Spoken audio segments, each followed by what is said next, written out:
The Lancet ने ना केवल सुझाव दिए हैं बल्कि बड़ी कड़ी टिप्पणियां द लैंसेट के एडिटोरियल ने मोदी सरकार के खिलाफ करी।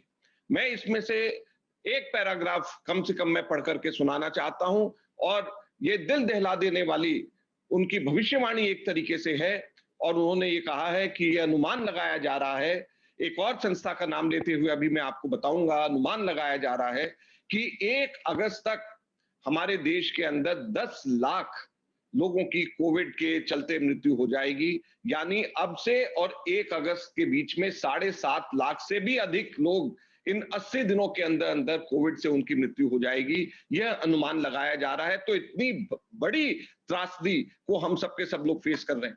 और दूसरा, द लैंसेट ने यह भी कहा है कि यह केवल प्राकृतिक आपदा नहीं है, ये मानव निर्मित त्रासदी है, जो कि हम लोग बार बार कहते आ रहे हैं। ये केवल प्राकृतिक आपदा नहीं है, ये मानव निर्मित और मोदी सरकार निर्मित त्रासदी है। ये द लैंसेट ने अपने एडिटोरियल के अंदर कहा है, और मैं आपको वो पढ़ करके सुनाना चाहता हूं।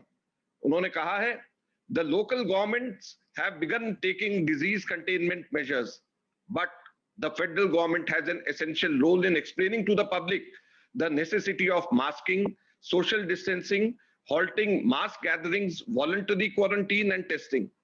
Modi's actions in attempting to stifle criticism and open discussion during the crisis are inexcusable. The Institute for Health Metrics and Evaluation estimates that India will see a staggering 1 million deaths, 10 lakh mrityu from COVID-19 by August 1st. If that outcome were to happen, Modi's government would be responsible for presiding over a self-inflicted national catastrophe. मानव निर्मित, खुद के द्वारा बनाया गया राष्ट्रीय आपदा को मोदी सरकार उसको प्रिसाइड कर रही होगी। ये जो है द लैंसेट ने कहा है। India squandered its early successes in controlling COVID-19. Until April, the government's COVID-19 task force had not met in months. अप्रैल तक के भारत सरकार की कोविड टास्क फोर्स कई महीनों से मिली ही नहीं। ये द लैंसेट का जो इंटरनेशनल का नंबर 1 मेडिकल जर्नल है, वो ये कह रहा है। The consequences of that decisions are clear before us and India must now restructure its response while the crisis raises.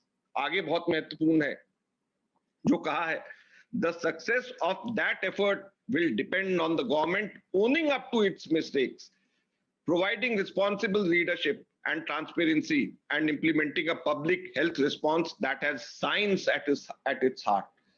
यानी कि सरकार को सबसे पहले अपनी गलती स्वीकारनी होगी।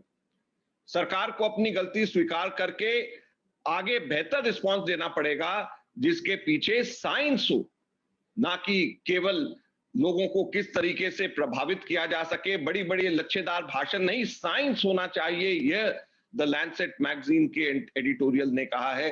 भारत सरकार को सुझाव भी दिया है और भारत सरकार को कड़ी चेतावनी भी दी है। और भारत सरकार, और इसके अंदर तो डॉक्टर हर्षवर्धन के भी खिलाफ में कई चीजें कही गई हैं, सरकार के खिलाफ कई चीजें कही गई हैं। आप लोग खुद इसको देख सकते हैं।